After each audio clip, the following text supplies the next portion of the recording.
ಈಗ ನೋಡಿ, ಈಗ ಅವರಿಗೆ ಒಂದು ಗೊತ್ತಿಲ್ಲ, ಪ್ರಕೃತಿನಲ್ಲಿ ಅಮಾವಾಸ್ಯೆಯೂ ಇದೆ, ಹುಣ್ಣಿಮೆಯೂ ಇದೆ. ಹುಣ್ಣಿಮೆನೂ ಶಾಶ್ವತ ಅಲ್ಲ, ಅಮಾವಾಸ್ಯೆಯೂ ಶಾಶ್ವತ ಅಲ್ಲ. ಪ್ರಕೃತಿಯ ಬಗ್ಗೆ ನಂಬಿಕೆ ಇಟ್ಟಿರೋರಿಗೆ ಅಮಾವಾಸ್ಯೆ ಮತ್ತು ಹುಣ್ಣಿಮೆಯಲ್ಲಿ ಭೇದವನ್ನು ನೋಡಲ್ಲ.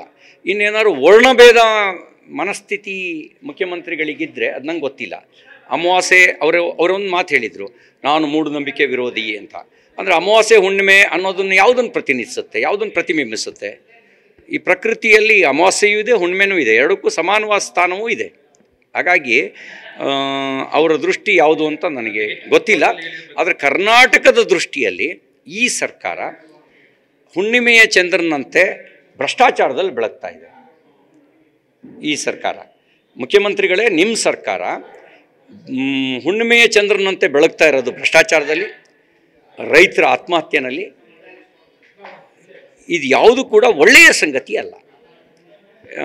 ಸರ್ಕಾರಿ ನೌಕರರು ಆತ್ಮಹತ್ಯೆ ಮಾಡ್ಕೊಳ್ತಾರೆ, ಸರ್ಕಾರದ ಮಂತ್ರಿಗಳ ಹೆಸರು ಬರೆದಿಟ್ಟು, ಶಾಸಕರ ಹೆಸರು ಬರೆದಿಟ್ಟು, ಆಳುವ ಪಕ್ಷದ ಶಾಸಕರ ಹೆಸರು ಬರೆದಿಟ್ಟು ಆತ್ಮಹತ್ಯೆ ಮಾಡ್ಕೊಳ್ತಾರೆ.